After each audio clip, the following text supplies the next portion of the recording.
Welcome to food beat. ఈ రోజు మనం ఒక స్నాక్ చేయడానికి మనతో పాటు ఉన్నారు మన గెస్ట్ మా మమ్మీ. Hi hi. ఏం చేయబోతున్నావు? పులుసు పాల పిండి అంటారు పాత రోజుల్లో. పులుసు పాల పిండి అంట, ఒక ట్రెడిషనల్ డిష్. లేదా పులుసు ఉప్మా. పులుసు ఉప్మా అని కూడా అంటారంట. సో ఎలా చేసేయాలో చూద్దాం. దానికంటే ముందు ఇంగ్రీడియంట్స్ ఏంటో చూసేద్దామా? సో దీనికి కావాల్సిన ఇంగ్రీడియంట్స్: పీనట్స్ ఒక 2 టేబుల్ స్పూన్స్, పచ్చిశనగపప్పు ఒక 2 స్పూన్స్, కొంచెం పసుపు, కొంచెం ఇంగువ, కొన్ని అల్లం ముక్కలు, 3 క్లౌస్, కొంచెం దాల్చిన చెక్క, ఒక చిన్న ఎండుమిరపకాయ, 2 పచ్చిమిరపకాయలు చాప్డ్ అండ్ కొంచెం కరివేపాకు, ఆనియన్స్ ఒక మీడియం సైజ్డ్, కొంచెం చింతపండు పేస్ట్, సాల్ట్ టు టేస్ట్, పోపు దినుసులు, మినప్పప్పు, జీలకర్ర, ఆవాలు, ఒక 2 spoons of oil, water as required. ఇది బియ్యం రవ్వ, నేను ఈ గ్లాస్ తో మెజర్ తీసుకున్నాను. ఓకే, సో ఇంగ్రీడియంట్స్ నోట్ చేసేసుకున్నారు కదా. సో నా ఫేవరెట్ డిష్ ఎలా చేయాలో చూసేద్దాం. సో ఫస్ట్ ఏం చేయాలమ్మా? ఫస్ట్ స్టవ్ వెలిగించాలా. ఓకే. తర్వాత బాండలు పెట్టేసి బాండలు ఎచ్చబడ్డాక నూనె వేయండి. ఓకే, నూనె వేస్తున్నాను. నూనె కాగింది. ఎండుమిరపకాయ, పచ్చిమిరపకాయలు ఉంచుతున్నాను.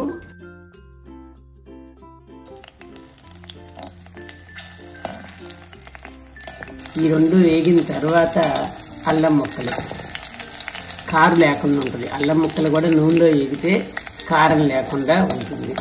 తర్వాత ఒంటికి కూడా అల్లం ముక్కలు చాలా మంచిది.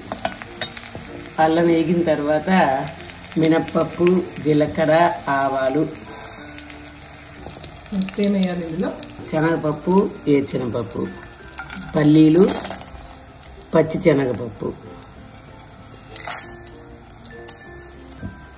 ఓకే, సో ఇంతవరకు ప్రొసీజర్ ఆల్మోస్ట్ మనకి చింతపండు పులిహార ఏదైనా పులిహారకి తాలింపు వేస్తే ఎలా చేస్తామో అలాగే చేస్తాం కదా. అంతేండి.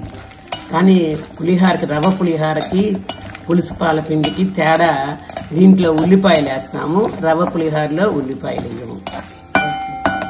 మనం దాల్చిన చెక్క, లవంగము వేసి అవి కూడా వేగిన తర్వాత కరివేపాకు, పసుపు కూడా పడిపోయింది. కరివేపాకు, పసుపు, ఇంగువ కూడా వేసేసాం. పసుపు ముందు వేయకూడదు కానీ పడిపోయింది. పసుపు చింతపండు రసం పోసినాక పొయ్యాలా. ఉల్లిపాయలు, ఉల్లిపాయలు కొంచెం సైజు పెద్ద ముక్కలు అయినాయి కాబట్టి ఉడకడం కొంచెం టైం పడుతుంది. సన్న ముక్కలైతే తొందరగా ఎగుతాయి. కలుపుతూ దాన్ని మాడకుండా జాగ్రత్తగా ఫ్రై చేసుకోవాలి అంతేగా.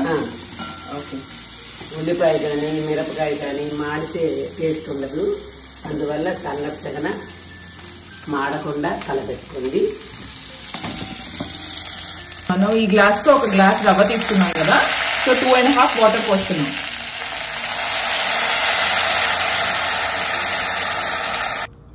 ఇప్పుడు వాటర్ పోసాం కదండి, అందువల్ల వాటర్ అయినాక చింతపండు గుజ్జు వేస్తున్నాం.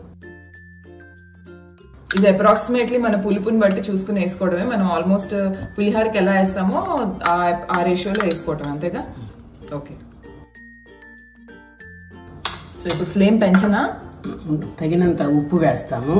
ఓకే, మేము క్రిస్టల్ సాల్ట్ వేస్తున్నాము, మీరు స్మాల్ సాల్ట్ కూడా వేసుకోవచ్చు. సాల్ట్ అకార్డింగ్ టు టేస్ట్ వేసుకోండి. ఇప్పుడు మూత పెట్టేసి 1 నిమిషం అయితే అది కాగుతుంది. వాటర్ వేడెక్కుద్ది. ఉల్లిపాయ కానీ ఏదైనా ఉడకపోయినా ఉడుకుతుంది.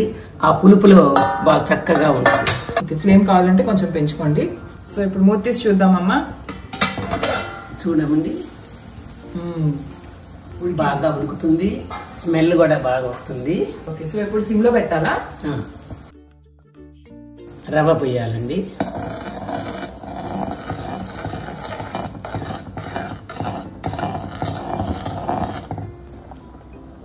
ఇప్పుడు లిడ్ క్లోజ్ చేసి ఎంతసేపు ఉంచాలి? అది మగ్గేదాకా.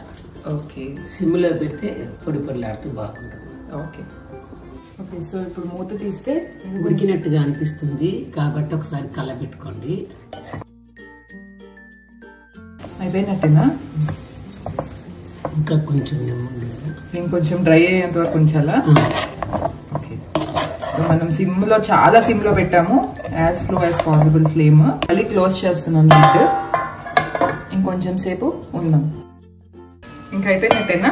అయిపోయిందమ్మా. ఓకే, సో ఇప్పుడు మనం దీన్ని స్టవ్ కట్టేసేసి ఓకే సర్వింగ్ బౌల్లోకి ట్రాన్స్ఫర్ చేసుకుంటాం. రవ్వ పులిహార అంటే పొడి పొడిలాడుద్ది. ఇది పులుసు ఉప్మా కాబట్టి ఉప్మా టైప్లోనే ఉంది. సో పులుసు పాల పిండి రెడీ అయిపోయింది. అండ్ ఇంకొక డిఫరెన్స్ ఏంటంటే దీనికి అండ్ చింతపండు పులిహారకి, మనం చింతపండు పులిహార మొత్తం రవ్వ ఉడికించిన తర్వాత అందులో చింతపండు కలిపి తాలింపు వేస్తాం కదా. ఇందులో ఏంటంటే మనం చింతపండు పేస్ట్ లోనే రవ్వ అంతా ఉడికించాం. సో దాని మూలాన అదంతా దానికి బాగా పట్టుకొని టేస్ట్ చాలా బాగా ఎన్హాన్స్ అవుతుంది అనమాట. సో టేస్ట్ చేసేద్దామా? టేస్ట్ చేయి. పుల్లగా బాగుందండి, చాలా బాగుంది.